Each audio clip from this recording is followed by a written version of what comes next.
Bayangkan, anak-anak kita yang seharusnya berlari-lari ceria, kini terpaksa menjalani cuci darah rutin layaknya orang tua. Bukan hanya 1 atau 2, tetapi puluhan anak di Indonesia kini harus menjalani prosedur medis yang seharusnya jauh dari kehidupan mereka. Apa yang sebenarnya terjadi? Bagaimana gaya hidup modern kita telah merampas masa kecil mereka yang tak berdosa? Tetap bersama kami, karena fakta-fakta mengejutkan ini akan membuka mata Anda tentang ancaman kesehatan yang menghantui generasi mendatang. Assalamualaikum warahmatullahi wabarakatuh. Sobat channel Kabar Langit, terungkapnya fakta bahwa 60 anak harus menjalani cuci darah rutin di Rumah Sakit Cipto Mangunkusumo pada Kamis, 25 Juli 2024, telah memicu keprihatinan publik yang mendalam. Fenomena ini menggambarkan betapa seriusnya masalah kesehatan yang dihadapi oleh anak-anak Indonesia saat ini. Cuci darah, sebuah prosedur yang biasanya dijalani oleh orang dewasa, bahkan lanjut usia, kini harus dihadapi oleh anak-anak yang seharusnya menikmati masa kecil mereka dengan penuh keceriaan. Fenomena ini seperti membunyikan alarm keras mengenai ancaman kesehatan bagi generasi muda. Di RSCM, anak-anak ini tidak hanya berasal dari Jakarta, tetapi juga dari berbagai daerah di luar Jawa, yang menunjukkan bahwa masalah ini bersifat nasional. Menurut Dr. Eka Laksmi Hidayati, seorang spesialis anak di RSCM, banyaknya jumlah anak yang menjalani cuci darah di rumah sakit ini disebabkan oleh beberapa faktor, termasuk kelainan fungsi ginjal bawaan, paparan obat-obatan tertentu, serta gaya hidup yang tidak sehat sejak usia dini.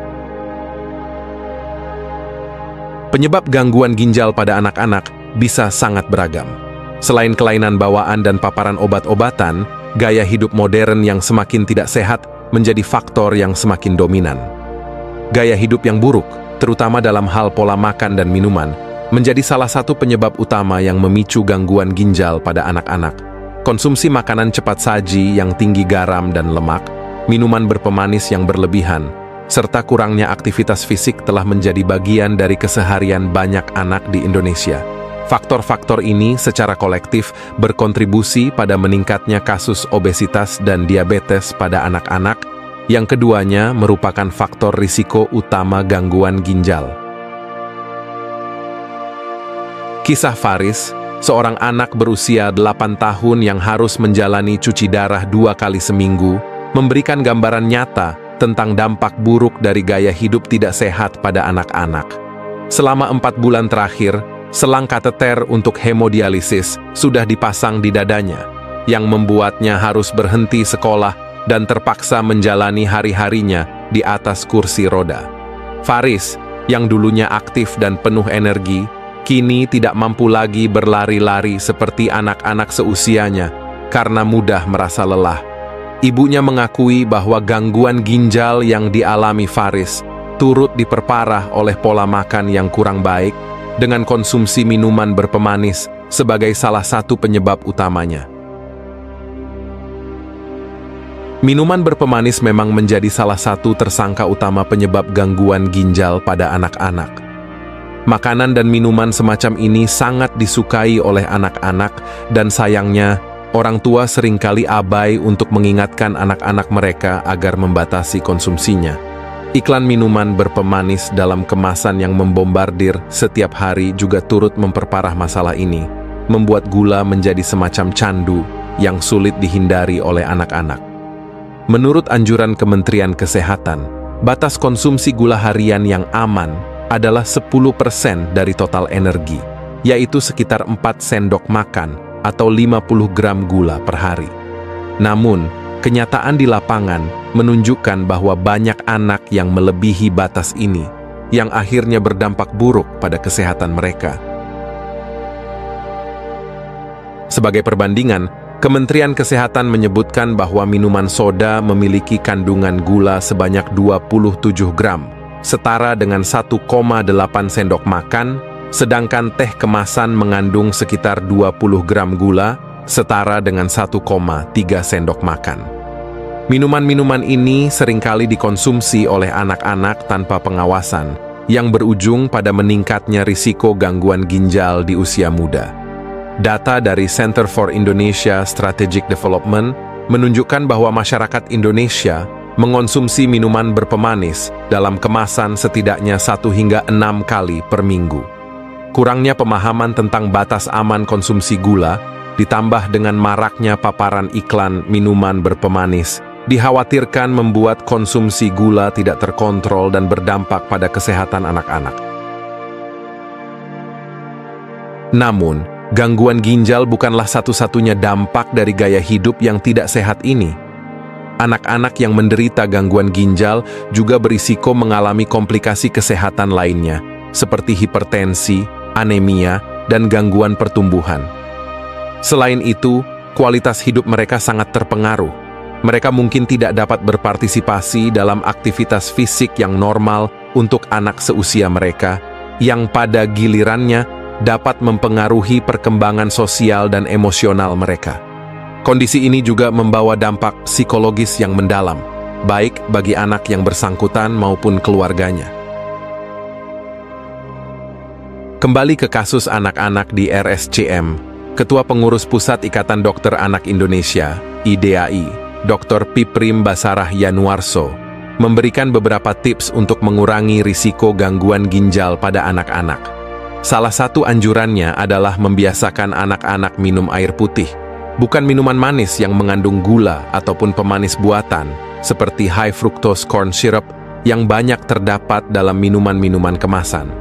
Minuman-minuman seperti ini mudah ditemukan di minimarket, bahkan di warung-warung pinggir jalan dan depan sekolah, yang membuat anak-anak dengan mudah mengaksesnya. Selain membatasi konsumsi gula, penting juga untuk mengajarkan anak-anak tentang pentingnya olahraga dan aktivitas fisik. Olahraga secara teratur tidak hanya membantu menjaga berat badan yang sehat, tetapi juga meningkatkan fungsi ginjal dan kesehatan jantung. Sekolah dan komunitas juga bisa berperan dalam mempromosikan gaya hidup sehat melalui program-program edukasi dan kampanye kesehatan yang berfokus pada anak-anak dan keluarga mereka. Di sisi lain, peran industri makanan dan minuman juga tidak bisa diabaikan. Produsen harus lebih bertanggung jawab dalam mengurangi kadar gula dan garam dalam produk mereka, serta lebih transparan dalam mencantumkan informasi nutrisi pada kemasan. Pemerintah dapat turut serta dengan memberlakukan regulasi yang ketat terkait iklan makanan dan minuman tidak sehat, khususnya yang ditujukan kepada anak-anak. Beberapa negara telah mengambil langkah-langkah konkret untuk mengatasi masalah ini. Sebagai contoh, di Meksiko, pemerintah telah memberlakukan pajak terhadap minuman berpemanis untuk mengurangi konsumsi gula di kalangan anak-anak. Sementara itu, di Inggris, kampanye Change for Life berfokus pada edukasi masyarakat tentang pentingnya pola makan sehat dan aktivitas fisik untuk anak-anak. Indonesia bisa belajar dari inisiatif-inisiatif ini dan menerapkannya dengan menyesuaikan pada kondisi lokal. Pada akhirnya, sebagai orang tua, sudah menjadi tanggung jawab kita untuk menjaga kesehatan anak-anak, termasuk mengontrol makanan dan minuman yang mereka konsumsi. Lebih baik menolak jajanan yang manis-manis daripada harus menanggung risiko sakit parah di kemudian hari. Upaya pencegahan sejak dini sangat penting untuk menghindari kondisi yang lebih buruk di masa depan, demi masa depan anak-anak kita yang lebih sehat dan cerah. Sobat channel Kabar Langit, jangan lupa untuk meninggalkan komentar di bawah, karena suara Anda sangat berarti bagi kami. Jika Anda merasa video ini bermanfaat, tekan tombol like dan bagikan dengan teman-teman Anda. Pastikan juga untuk subscribe channel Kabar Langit, agar Anda tidak ketinggalan informasi penting lainnya. Terima kasih telah menonton, dan sampai jumpa di video selanjutnya. Wassalamualaikum warahmatullahi wabarakatuh.